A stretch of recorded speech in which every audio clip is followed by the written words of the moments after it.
اختیار اور بے اختیاری۔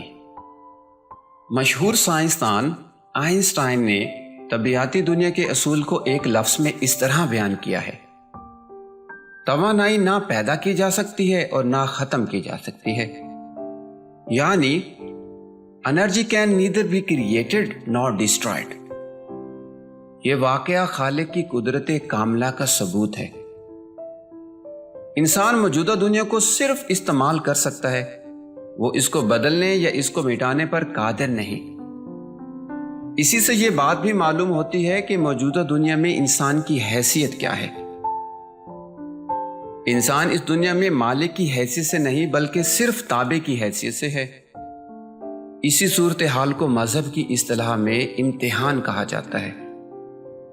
انسان اس دنیا میں صرف اس لیے آتا ہے تاکہ وہ محدود مدت میں یہاں رہ کر اپنے امتحان کا پرچہ پورا کرے۔ اس کے بعد وہ یہاں سے چلا جائے گا۔ اس سے زیادہ کسی اور چیز کا اس کو مطلق اختیار نہیں۔ بعض انسان دنیا کے حالات سے مایوس ہو کر خودکشی کر لیتے ہیں۔ وہ سمجھتے ہیں کہ اس طرح وہ اپنے آپ کو ختم یا معدوم کر رہے ہیں، مگر ایسا ہونا ممکن نہیں۔ جس طرح دنیا کی اس توانائی کو مٹایا نہیں جا سکتا جو مادے کے روپ میں ظاہر ہوئی ہے، اسی طرح یہاں اس توانائی کو مٹانا بھی ممکن نہیں جو انسان کی صورت میں متشکل ہوتی ہے۔ انسان کے اختیار میں خودکشی ہے، مگر انسان کے اختیار میں معدومیت نہیں۔ یہ صورتحال علامتی طور پر بتاتی ہے کہ انسان کا معاملہ اس دنیا میں کیا ہے۔ انسان کو یہ اختیار حاصل ہے کہ وہ حقیقت واقعہ کا انکار کر دے، مگر حقیقت واقعہ کو بدلنا اس کے لیے ممکن نہیں۔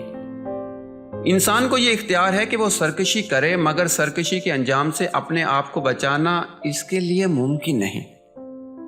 انسان کو یہ اختیار ہے کہ وہ اخلاقی پابندی کو قبول نہ کرے، مگر اخلاقی مطلوبیت کو کائنات سے حذف کرنا اس کے لیے ممکن نہیں۔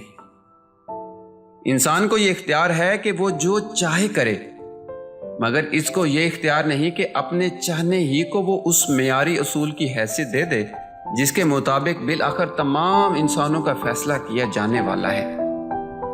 انسان اس دنیا میں آزاد ہے، مگر اس کی آزادی محدود ہے نہ کہ لامحدود۔ مولانا وحید الدین کی کتاب کتاب زندگی۔